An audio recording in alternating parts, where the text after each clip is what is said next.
Reclaiming Timeless Ways, Episode 3, Mike Traster, Simon Fuller. Glad you're along with us today. And Mike, another great episode full of stories and information and knowledge. Our focal point, our title, our episode today is what? Well, it's about building a strong building. But that's a metaphor, you know, Right, and so right. building a strong building means not just a physical building. No. That's not what we're going to necessarily Right. only be talking about, Right. but that's the picture in your mind Sure. as we're talking about a lot of things that Right. really require a strong foundation to Right. work. Strong building, and then how one deals with one's strength in various ways. Okay. Because So- we have incredible personal strength. We You do. have incredible personal strength, and sometimes that can be doubted or brought down from others. Oh, absolutely. You know, Yeah. you I think, I don't know if it was in our conversation or in a show, used the metaphor, and I loved it. You know, we're all gas tanks. Think of it that way. Okay, right. And you were talking Stealing about, somebody's yeah, gas. about siphoning it out. And yeah. figuratively speaking, or metaphorically speaking, excuse me, it's, you know, when you're out there, we have incredible personal strength. Right. We can do a lot to help, and that's what this show is sort of intended to do, help. Right. But if you're helping, and not getting any help, Right. your gas tank slowly Yeah, no matter who you down to are, E. you need to be encouraged. Yeah. Or you run out of gas. I remember I went through a cancer issue many years ago. Thank God I got good care. And I remember my doctor was somebody who could not express any emotion. She was robotic. And I called her Dr. Raubot. We'll just leave it at that. Anyway, I looked at her one day and she was like this. This is what is happening. This is what we are going to do. And I was like, wow, she is overwhelmed. Yeah. She is like crushed. She's almost like a child that's like an old dried up leaf. And she's right on the edge of collapsing, of falling apart and becoming irrational. She has seen so much, right?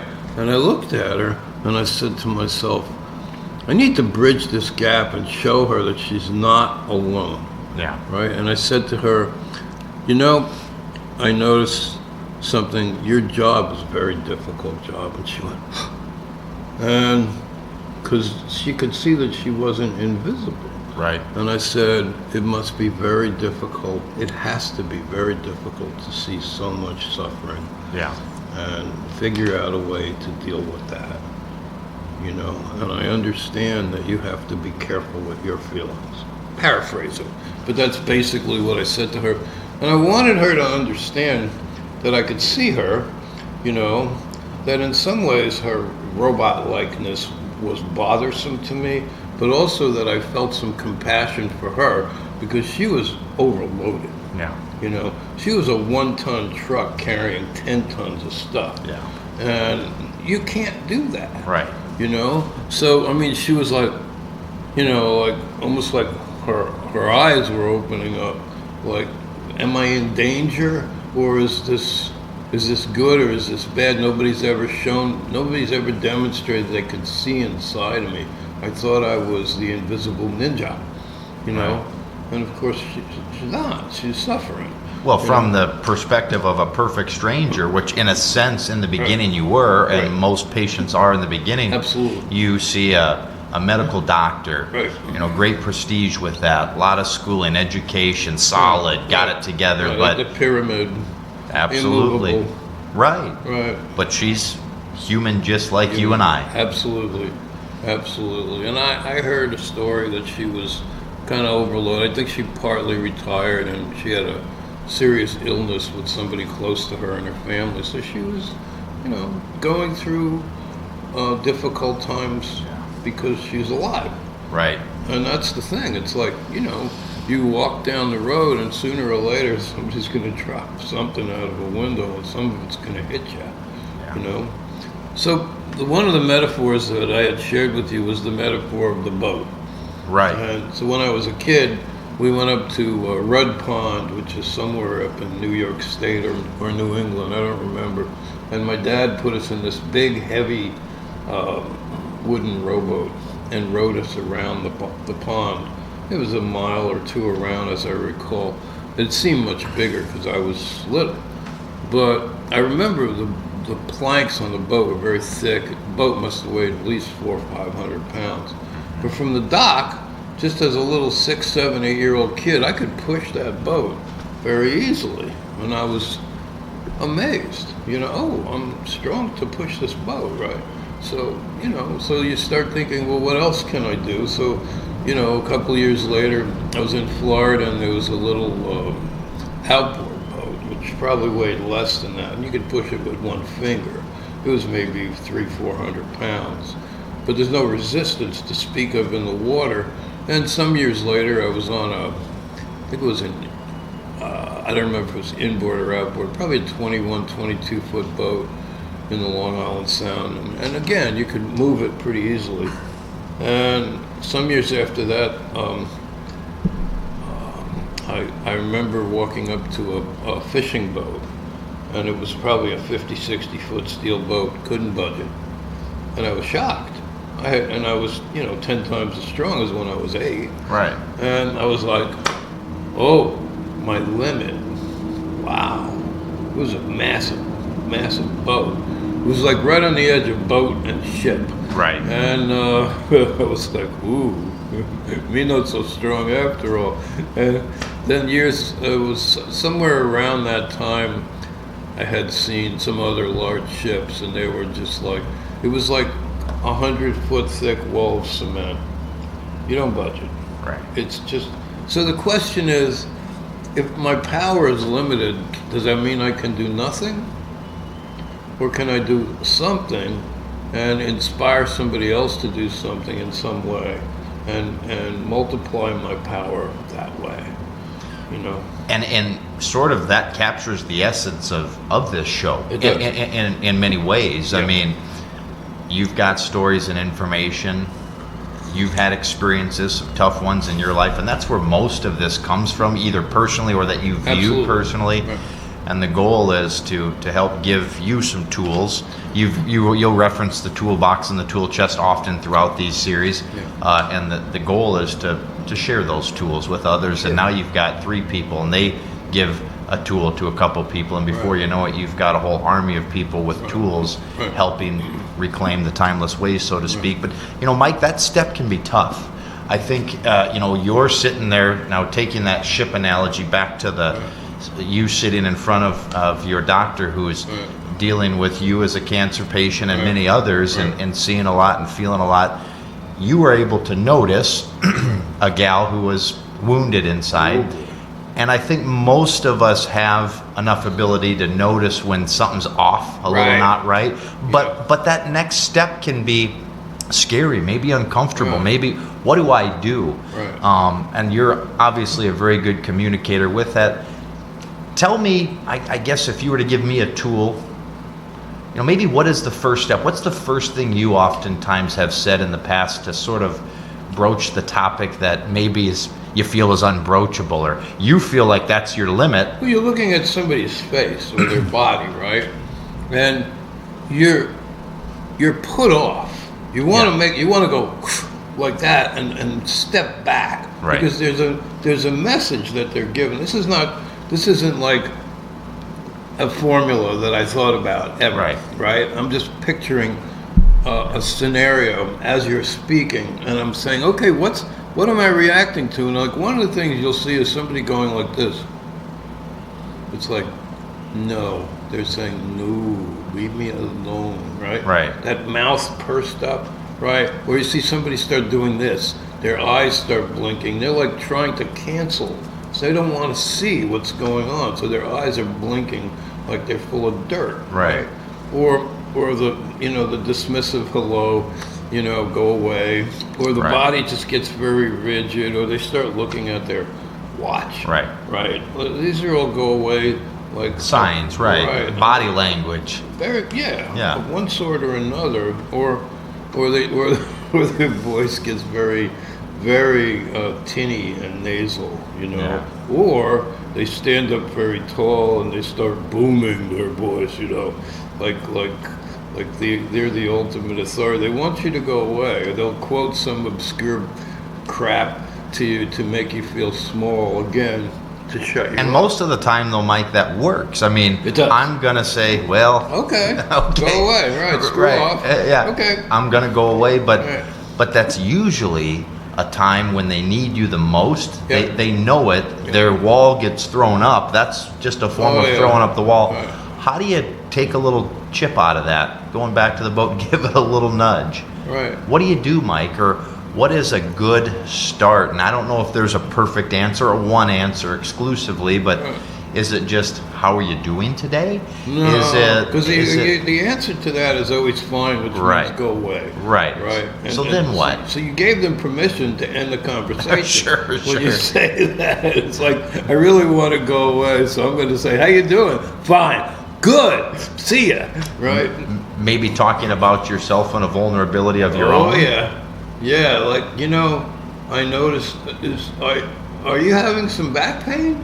You know, because it looks like your shoulders are real tight. You know, sometimes mine get like that if I don't adjust my pillow right from the old car wreck. Sure. Or are you guys overloaded because the people that run this company are morons? Right. The latter, you know, and you go, oh, you just opened the door. Yeah. Well, you know, and then maybe you'll say something like, well, trust me, people see that you work hard and that you do good work. Like I'm thinking of somebody that decorated cakes, right, as one example. Or somebody that worked in a restaurant or whatever, you know. And so it's like, you know, this might not have a huge effect on your emotional state with your work, but there is a body of people out here. There are some people that recognize that you're working hard, maybe that your place is understaffed because people are unreliable, number one, and management is abusive, number two, you know, and it's appreciated Yeah. that you work hard. Thank you. You know, you say thank you. Right. And you mean it. You don't just say it like, oh, I got to cross this off the list. Yeah. Thank you. Right. You say it because you mean it. Right. And it's like, well, you're throwing them a little bit of a life preserver. Yeah. You know. So I mean, that might. Evoke some conversation back. Right. Or you say, you know, has it been getting a little better around here since the management changed? A little. Good. Not that the upstairs changed, but local management is better. That's true. So they have something to hang on to, right? Something real, you know. Yeah. So I mean, you know, you can do things like that, or if somebody's hurting, you say, well, what are you doing? You know, you hurt your foot and it's all swollen. Do you rest it? Do you elevate it? Because when you elevate it, the fluids go back down, and it doesn't hurt as much. So you're basically saying something that requires a real answer or conversation piece. I mean, Right. that's what you're doing instead of the how you doing today? Fine. Exactly. Boy, it looks like this might be going on. I'll tell you what, I once dealt with XYZ Right. and I did ABC, you know. Right. And now you've opened up a conversation versus allowing them to shut it down. I liked how you said that. You've given them permission to end it. And that really is, not that that's a backhanded hello. We've Right. talked about that or referenced it. Right, But right. when you ask a simplified question, you'll probably get a simplified answer. Yeah. So have a real conversation. Make yourself vulnerable so that they too can be when you're noticing something's wrong. Right. So I guess one of the things that that I've thought about in relation to this is when you're raising kids, Yeah. or when you're raising yourself and Sure. re-raising yourself again and again, because you're refining. You know, you look at the way the kid is behaving and what they're imitating from you, from your parents, from your relatives, your neighbors, your friends, their classmates, and you're saying,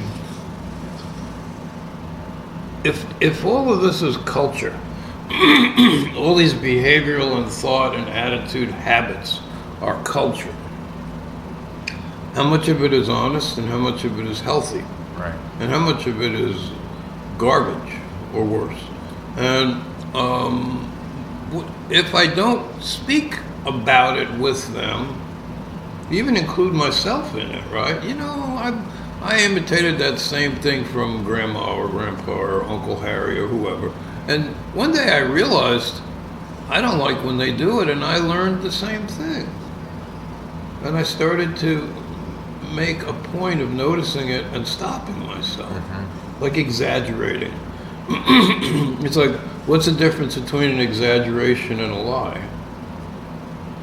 How many push-ups can you do? 50? Really?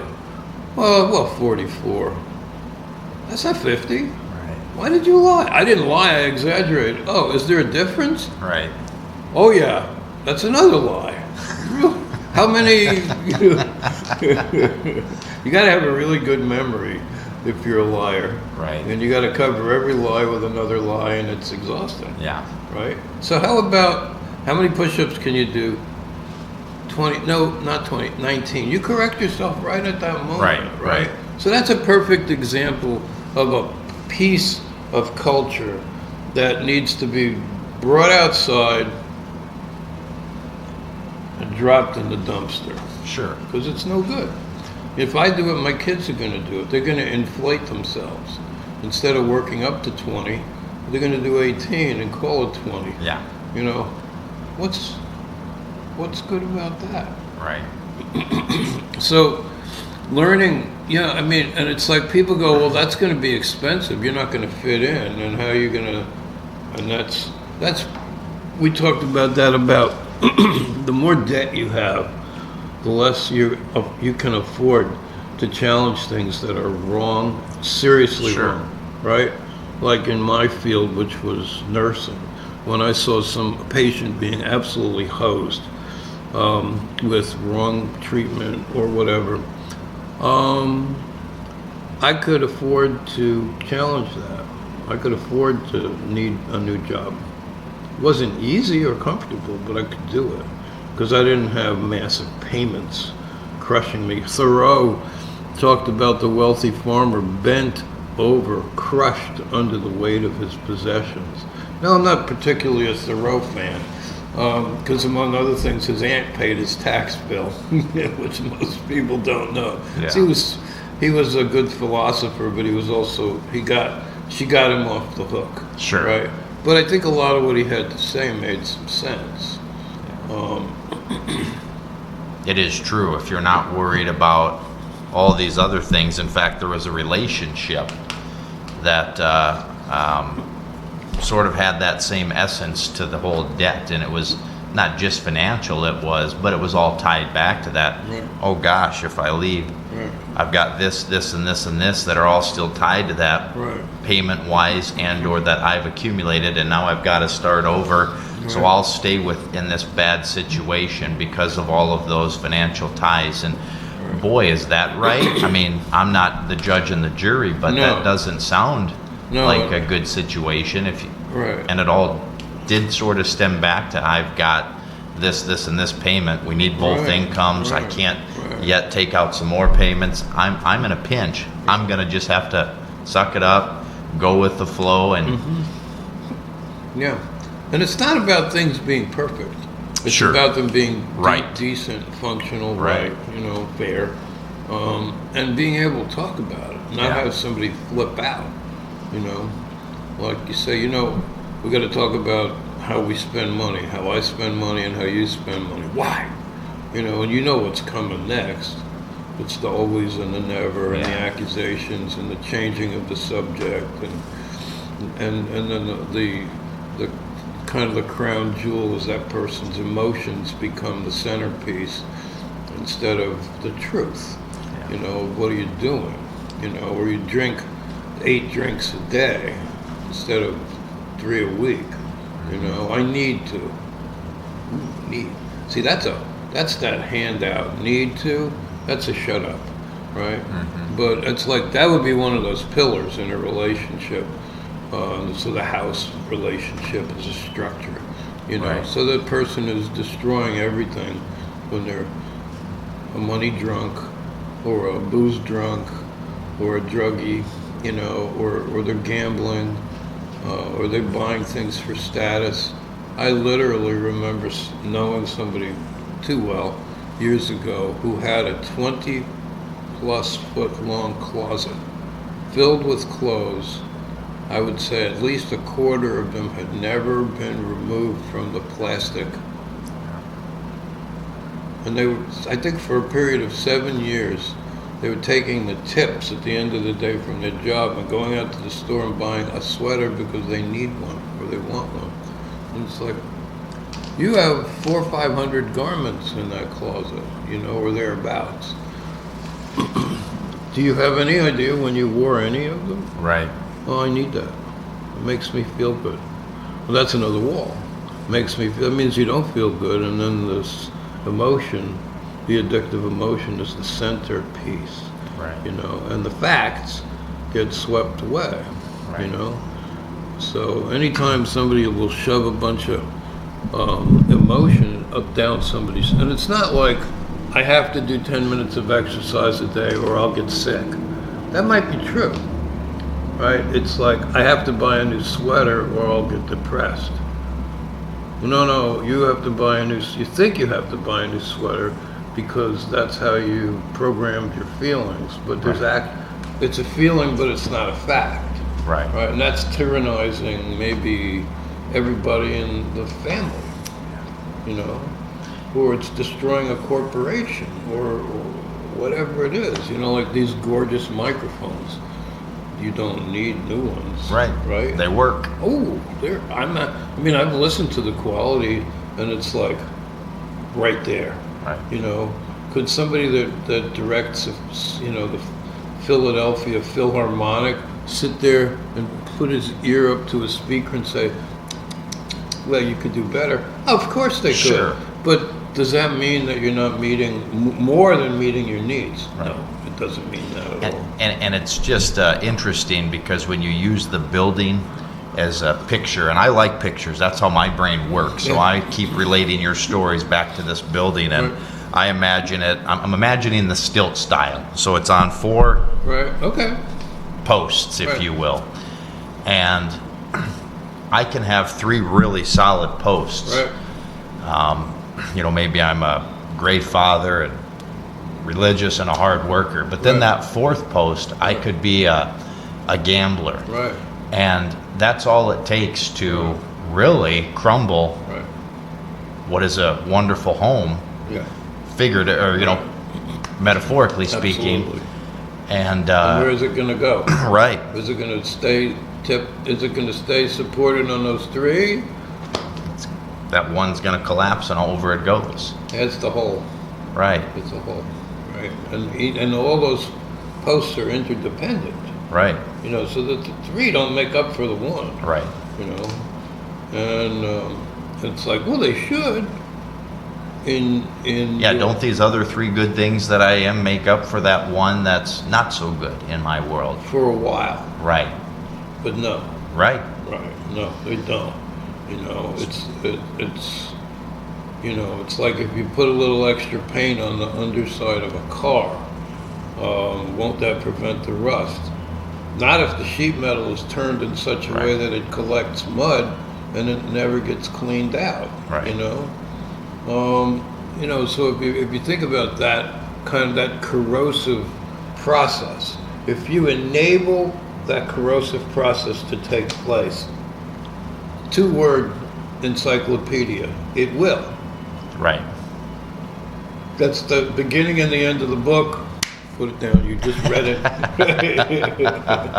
It will when? It will, Right. always, right? Yeah, We'll make it a 3-word book. And it's like, oh, really? You know, but what if I'm really clever or I can squeeze my eyes real tight? Meaningless. you know, Mike, I love the stories and the information, and now I sort of want to bring it home as we wrap up this episode with just another empowerment back to you viewing, and that is, so we've given you some pictures, the foundation, and our personal power, the story of the medical doctor, and Right. we all have a friend, and maybe we ourselves, most of us have something going on Of course. that is similar to the Right. doctor. Right. And or in our lives, one of our pillars is a little weak right now for Right. whatever reason. Right. Take a moment. I loved in our early conversations when you and I first met before this show became a show, Right.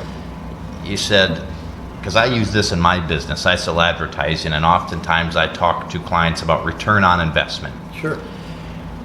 What is 10 minutes, 20 minutes in terms of a conversation and talking with somebody worth?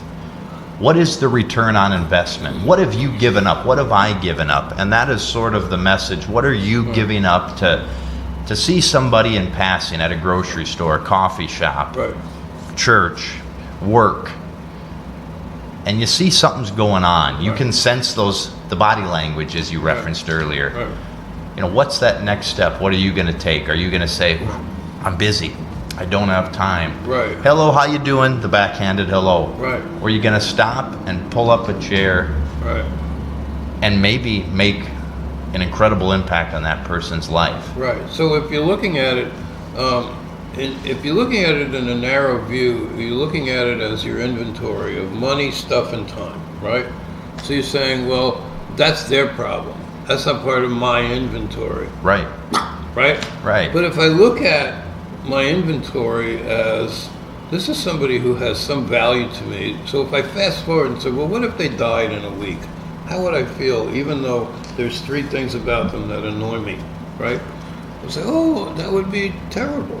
That would be terrible. Right. So what if I could ease their suffering or help them not hurt themselves in some way, and it took me an hour or less? Would that improve my inventory of the things I'm aware of? And this other, if somebody who I know on some level, who I have a little bit of relationship with, tiny bit, 1%, right? But if so, I'm aware of the fact that they are a sentient being and a feeling soul who wishes for some peace and joy Right. and health, right? If there's that part of my inventory,